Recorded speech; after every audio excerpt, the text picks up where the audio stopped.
What's Noi? I'm your host, Justin Jones. In this video series, we're keeping it simple. Quick conversations, fresh perspectives, and a look at what's really going on inside NeuGroup. In this week's episode, I'm joined by my colleague, Chris Hall, a peer group leader at NeuGroup with years of experience as a banker. Chris, thanks for joining us on the show. Well, hello, Justin, and I like to think of it as the Justin Jones Show. So thanks for having me on the show. It's great to be here. I want to take a step back. You're the first peer group leader on the show. Get us up to speed on what a peer group leader is and what your day-to-day role looks like and how you interact with members. Great. Okay, so what we do as peer group leaders is run the peer groups, which means we develop the content of what's going to be in the meeting. We deliver the content by facilitating the actual meetings. And we generate the audience in large part. We attract people to come and attend, the members.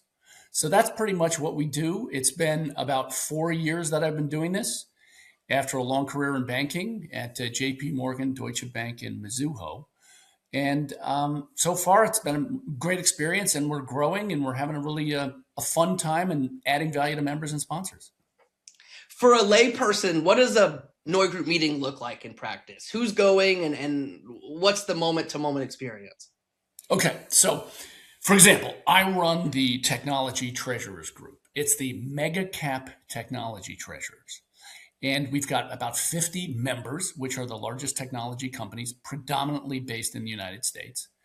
And we get together twice a year, generally on the West Coast. And we talk about the relevant topics of the day that concern a treasurer.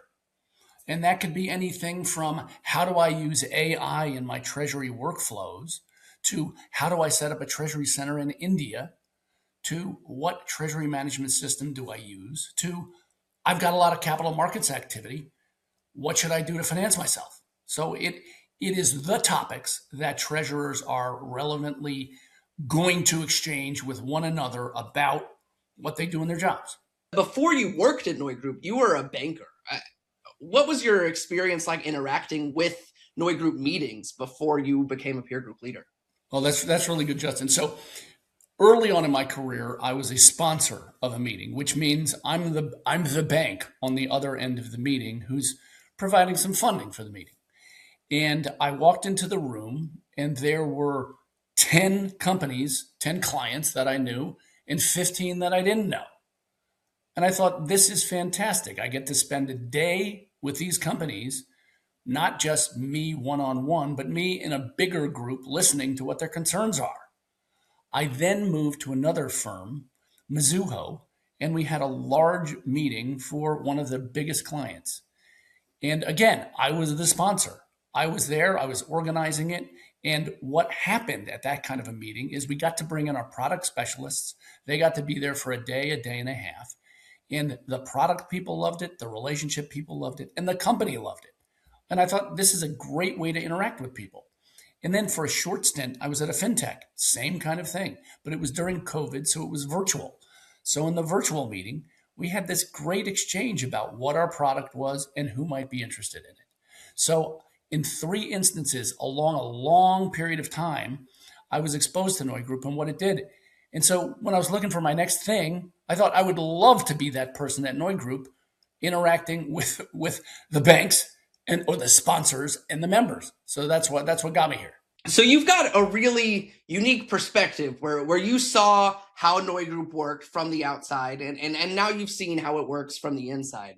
So I guess one question is, what do you think that you're able to offer NeuGroup with this outsider's perspective? But then also, what do you think NeuGroup is able to offer banks and sponsor companies now that you've sort of seen both sides? I thought if I were to go back and become a banker again, I would sponsor as many NeuGroup meetings as I possibly can. And that's really why I wanted to come on your show, because it's an opportunity for me to say to anybody who's thinking about being a sponsor, be a sponsor. You're going to get exposure to companies that you want exposure to.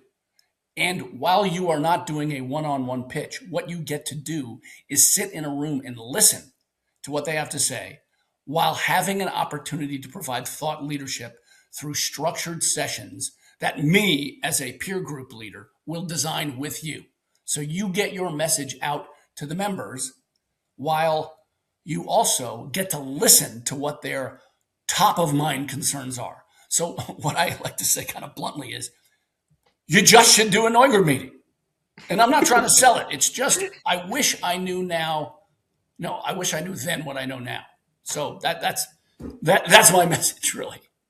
Yeah, and one thing I think is really interesting and I find really compelling about why I find going to NeuGroup meetings so exciting is just the candor with which members are willing to talk to each other. And let's think about it. Like, who's in this room? They're treasury leaders. And they didn't come into the treasury job necessarily as experts in all things. So they get parachuted into the job, or they've been there for a long time. And they really want to learn from their peers. And everybody's smart, but the opportunity to listen to somebody else and how they're attacking a problem, or to add value to what their problem is, makes it unique.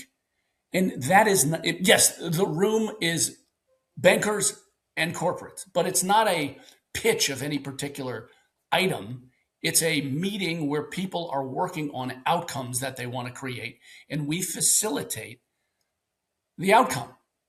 What's your favorite part of a NeuGroup meeting when you're boots on the ground interacting with members? I mean, the energy in the room can really get going. When there's a hot topic or a great presenter, then the whole room gets lit up.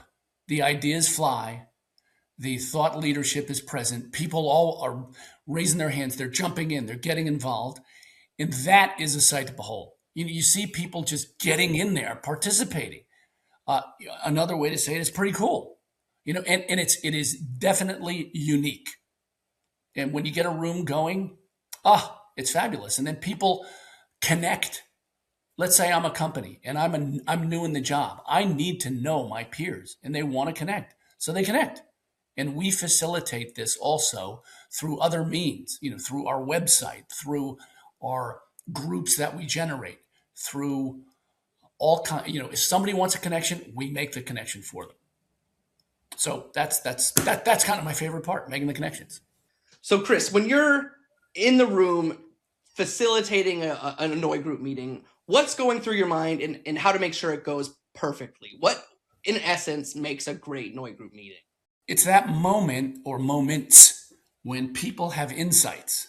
They listen to one of their peers and an insight comes out. And then the room validates the insight. This is one of our monikers, validated insights. It's not one person thinking they have a great idea. The whole room thinks it's a great idea.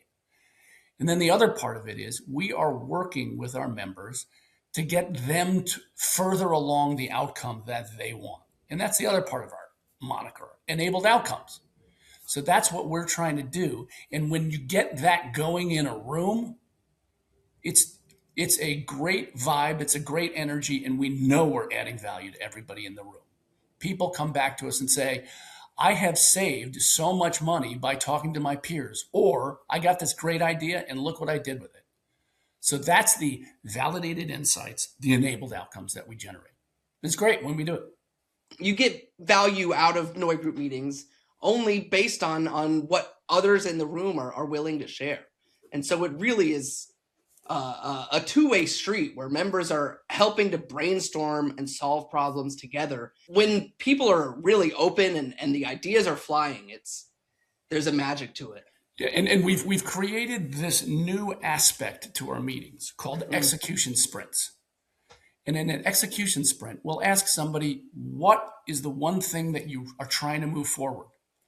We ask the room who can help. We ask the room who else has the same issue. And then we put the people together. We might have another virtual meeting, and we might have a meeting, maybe even follow it up in the in-person meeting on that particular topic. Because an execution sprint allows people to really move their particular projects forward. So that is something that we've introduced this year, and it's going fabulously right now. To continue the sprint metaphor, we help them get across the finish line, right? Yeah, very much so. Or move the ball down the field. Yeah. To be football. Chris, one thing I like to do here on the What's Noise show is wrap up with a slightly off-topic conversation. And what I want to talk to you about is music. because at one of our monthly lunch and learn calls internally, you played saxophone for the company. How deep are you into the sax playing business, and how'd you get into it? Well, I won't say it's a business, it's just a hobby, but I've been playing the saxophone for about, I don't know, maybe it's like 55 years. And I'm okay. I'm not great, but I started playing when I was a young kid and I just never put it down. I played in a bunch of big jazz bands. I currently play in one, a couple of rock bands. And the kind of the connection to NeuGroup that I think is makes a lot of sense is when we have a great meeting, it's like playing great music. And with a big jazz band, sometimes you're the soloist and sometimes you're in the background and sometimes you're not playing at all. That's what a great meeting is like. Sometimes people are up there and they're heroes saying things that blow the room away.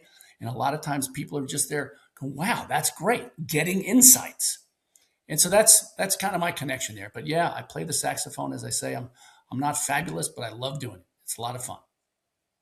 Yeah, to belabor the old jazz cliche, being a peer group leader is all about the notes you don't play. Yeah. That's good. Well, thanks for talking music. Thanks for talking meetings. And thanks for being on the show, Chris. Great to be here. Thank you, Justin.